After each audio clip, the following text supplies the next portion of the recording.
सभी भक्तों को सादर प्रणाम। जय श्री कृष्ण। नरसिंह पुराण में वर्णित महर्षि मार्कंडेय द्वारा रचित भगवान श्री विष्णु की यह दिव्य स्तुति अत्यंत पवित्र और कल्याणकारी मानी गई है।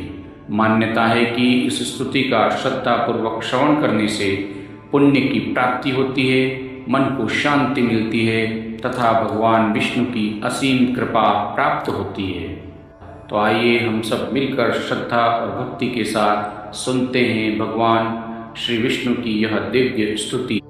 मार्कंडेय उवाच प्रसीद भगवन् विष्णो प्रसीद पुरुषोत्तम प्रसीद देवदेवेश प्रसीद गरुडध्वज प्रसीद विष्णो लक्ष्मीश प्रसीद धरणीधर प्रसीद लोकनाथाद्य प्रसीद परमेश्वर प्रसीद सर्वदेवेश प्रसीद कमलेक्षण प्रसीद मंदरधर प्रसीद मधुसूदन प्रसीद सुभगाकान्त प्रसीद भुवनाधिप प्रसीदाद्य महादेव प्रसीद मम केशव।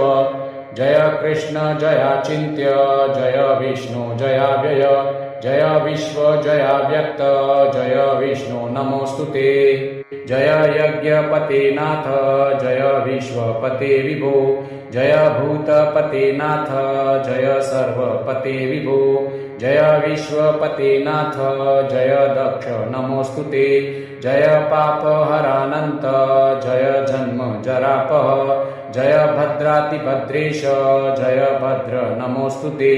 जय कामद काकुतस्थ जय मानद माधव जय शंकर देवेश जय श्रीश नमोस्तुते।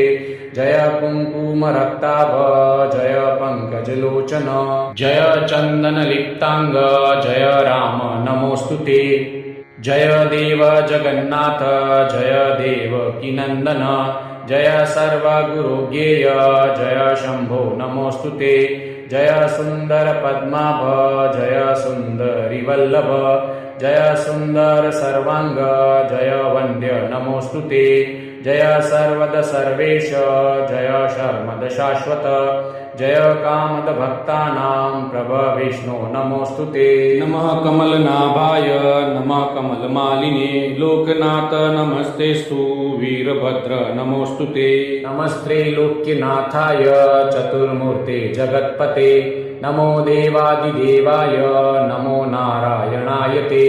नमस्ते वासुदेवाय नमस्ते पीतवाससे नमस्ते नरसिंहाय नमस्ते शारंगधारिणे नमः कृष्णाय रामाय नमश्चक्रायुधाय च नमः शिवाय देवाय नमस्ते भुवनेश्वर नमो वेदान्तवेद्याय नमो अनंताय विष्णवे नमस्ते सकलाध्यक्ष नमस्ते श्रीधराच्युत लोकाध्यक्ष जगत्पूज्य परमात्मन् नमोस्तुते।